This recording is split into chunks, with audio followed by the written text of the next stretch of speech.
Consequently, our police and intelligence agencies function in the most delicate and dangerous of all realms, mandated to maintain order without impairing freedom. Yet these agencies have not been subjected during all these years to an examination half as thorough as that routinely accorded to the often non-secretive bureaucracies far removed from the frontiers of our freedom. It is unfortunately true that agencies which, on the face of it, should require the most scrutiny by the elected representatives of the people have received the least. The recent allegations of misconduct are so numerous and so disquieting that the time has surely ripened for a serious investigation. However, our very ignorance of those who mind our safety and our liberties, the costs still undisclosed, should have impelled this much belated inquiry, even in the absence of any cause for alarm.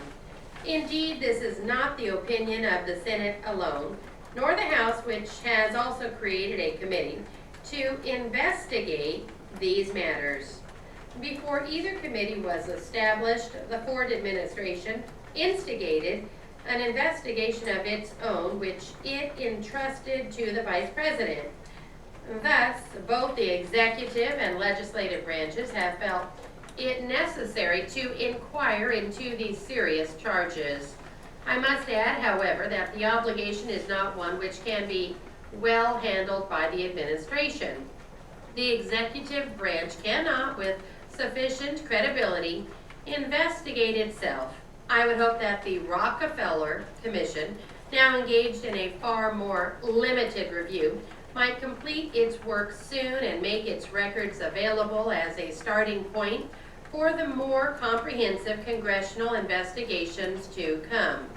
The task of reviewing the activities of the executive agency falls properly upon the legislative branch.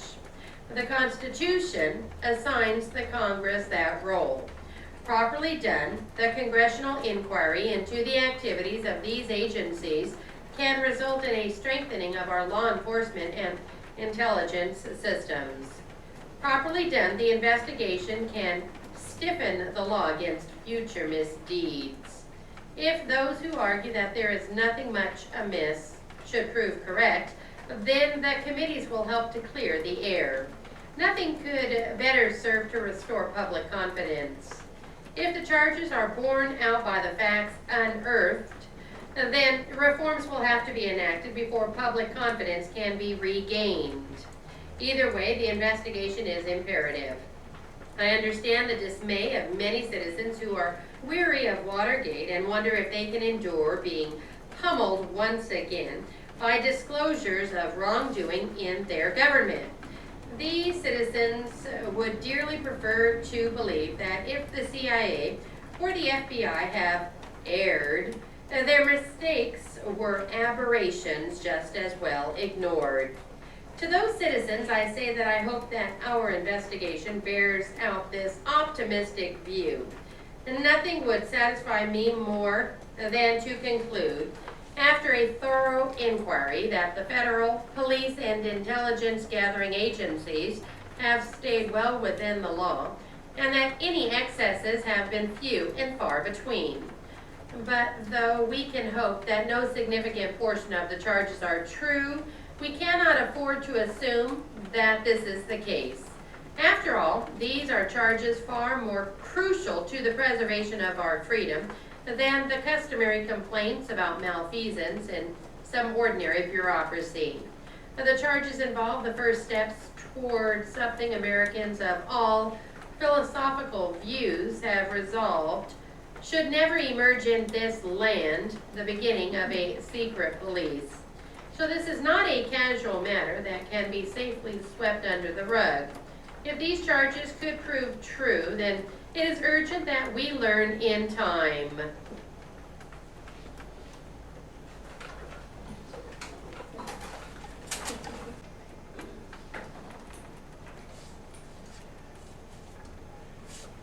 Ready? Mr. President, I introduce today a bill to designate portions of the Yellowstone National Park as wilderness area. I sponsored similar legislation in the 93rd Congress. Identical legislation to that I am introducing today was considered by the Parks and Recreation Subcommittee of the Committee on Interior and Insular Affairs. It was favorably reported by the full committee and was passed by the Senate on September 20, 1973. The House of Representatives, however, did not take final action on the bill. The Yellowstone National Park has the kind of incomparable beauty which nourishes the soul through enjoyment of the natural bounties. It has sustained me in this way. It certainly sustained my father, who returned time after time to be restored in mind and body by the solitude of these ancient mountains and valleys. There is a superabundance of inspiration here for even the most casual observer. Many outstanding individuals and groups